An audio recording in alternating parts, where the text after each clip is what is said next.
รุ่นไฟเพื่ออันให้อันคนมันคนหน่อยๆเพราะมันหันไม้จะนั่นก็เนาะ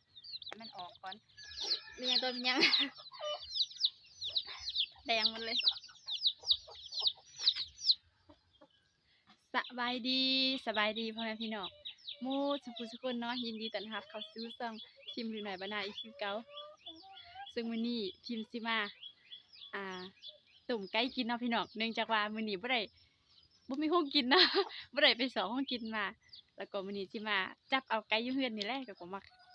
มาตุ่มกินอยู่เฮือนนี่เนาะพี่น้องนี่ก่อนเดี๋ยวนี้ก็ได้ดังไฟแล้วเนาะพี่น้องนี่ดังไฟ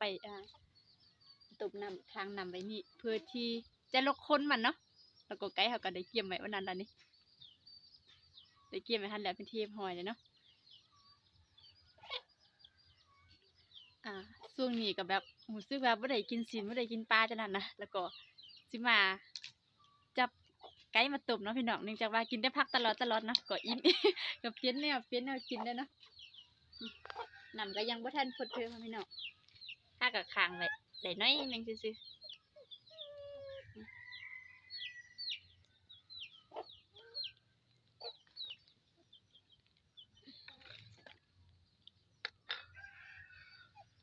บรรยากาศตอนเช้าเนาะพี่น้องนี่มันยังหนาวๆอยู่เนาะพี่น้องมูจะหนีอยู่เลย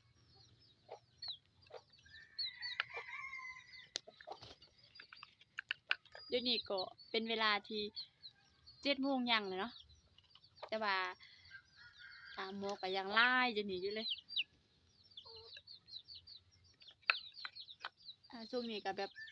บ่ค่อยอันนั้นปานใดเนาะพี่น้องบางมื้อก็อาจจะหนาวแล้วก็บางมื้อก็ธรรมดาเนาะอากาศบางมื้อก็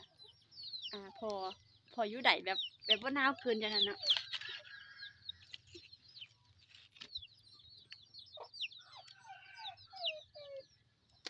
แพนด้าก็ฮ้องเดี๋ยวพาไปเบิ่งแพนด้าเนาะพี่น้อง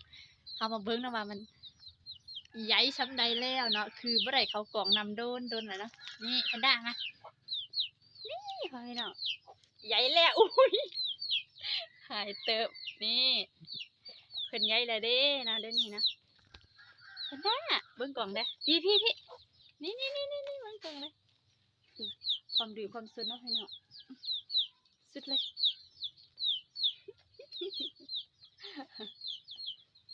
ความดื้อตามันก็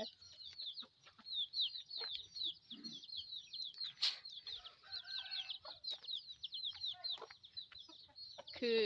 เดี๋ยวนี้ก็นั่งทาก็เนาะพี่น้องนั่งทานำเดินนำฟดก็เนาะต้องรอไปอีกจักหน่อยก่อน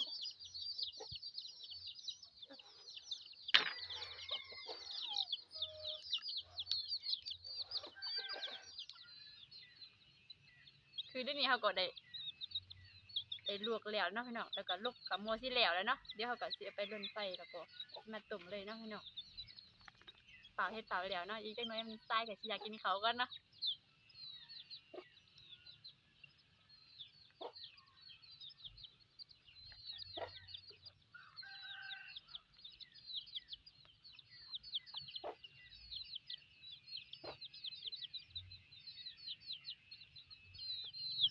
พี่น้อง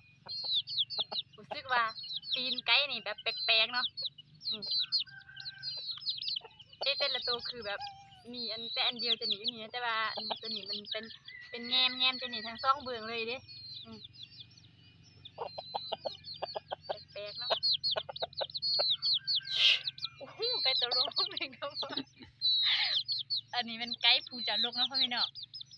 ไก่ตัวใหญ่ๆที่สุดอยู่ในโลกเลยเป็นผู้เจ้าโลกเป็นเจ้าของเป็นหัวหน้าเพิ่นเนาะ คือจิแม่นอันนี้จุ้งไปเฮ็ดแนวเนาะบ่กล้าแตะไปเอาเสือเอาแนว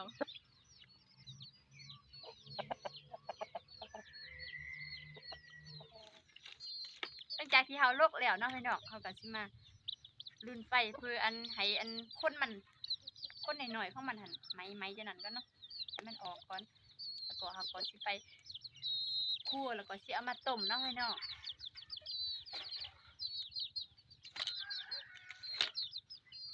ก็สิได้กินกะ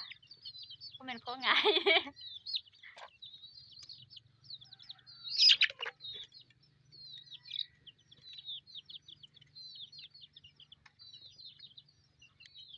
สิอันเดินไฟให้มัน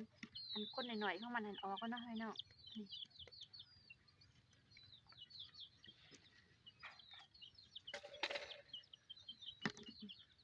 หอน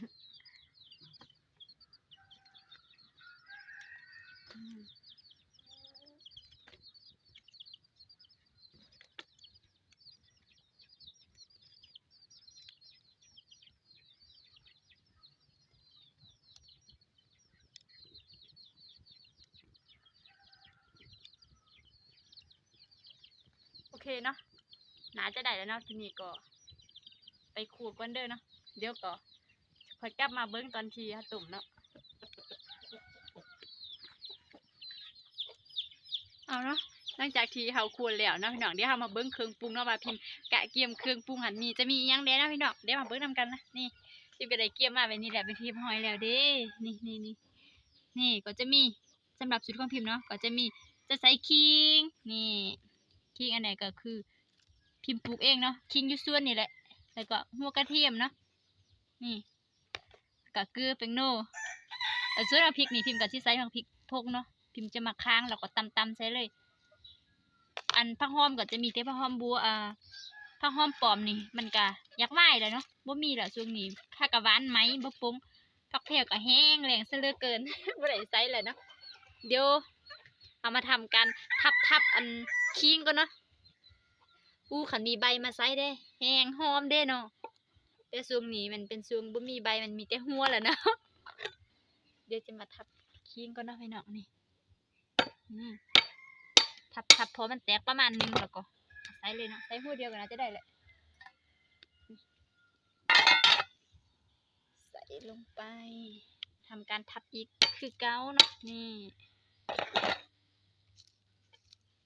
ใส่ลงไปแล้วก็อันนี้ก็คือเกลือเนาะจะใส่ปรับพอประมาณนี้เนาะพี่น้องใส่ลายอีกจังไงมันสิเค็มเกินแล้วอันนี้ก็คือแป้งโน่นี่ไอโนโมโตะเนาะพี่น้องใส่ลงไปซ้ำนี้ก็น่าจะได้แล้วเนาะ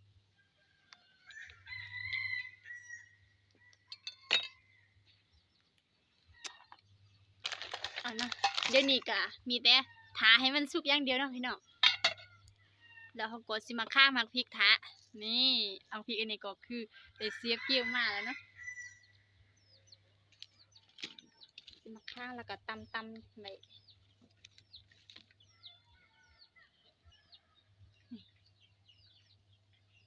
เบิ้งมอนำกันเนาะพี่น้องข้างแบบข้างเบาๆเนาะข้างมอไล่มันก็สิไหมแล้วก็มันก็สิคมเนาะแสบคิ้วๆจะนั่นเลย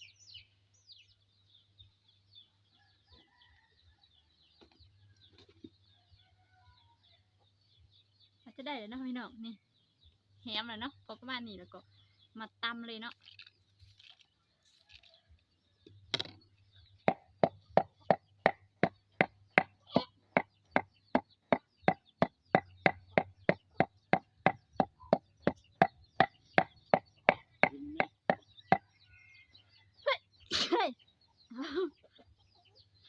เอาจามเลยบันนี้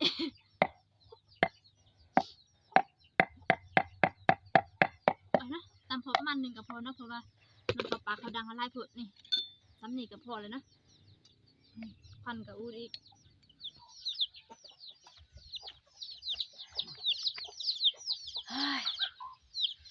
ตาจนแดงหมดเลยเนาะพี่เนาะควันกับเขาตามักพริกกับเขาปากเขาดังจนจำไอเลยบูจะมียังตัวมียังแดงหมดเลย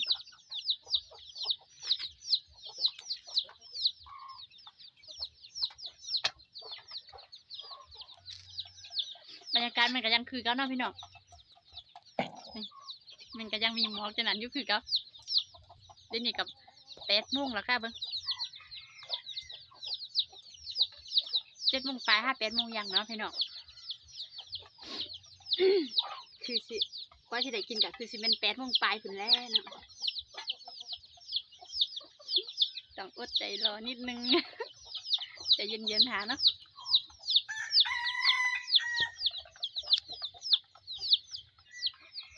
ที่เฮามาทาเบิ่งนำกันเนาะพี่น้องว่า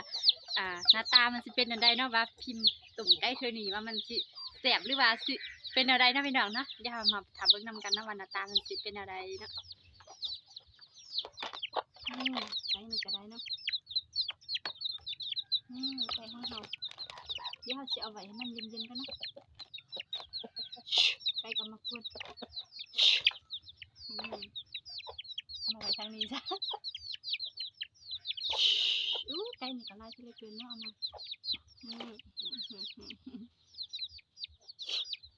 นี่เดี๋ยวก็สิมาใส่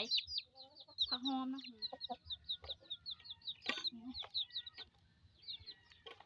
จิกใส่เลยเนาะอุ้ยหอม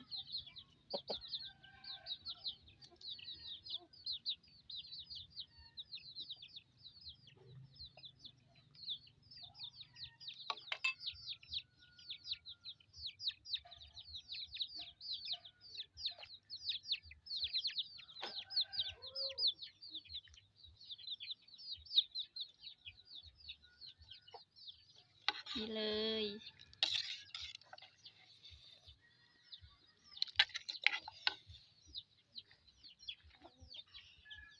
โอเคเนาะพี่น้องสำหรับคลิปนี้ก็สิมีแต่ซ้ำนี่เลยเนาะกับมินิการแบบมีแต่แบบมาครัวกินมาเฮ็ดเมนูต้มไก่เนาะพี่น้องเนาะมาเฮ็ดกินกินข้าวเสาร์เนาะกะสิประมาณนี้เลยเนาะพี่น้องเนาะไปพบกันใหม่ในคลิปต่อไปเด้อเนาะพี่น้องสำหรับคลิปนี้ก็สบายดีบาย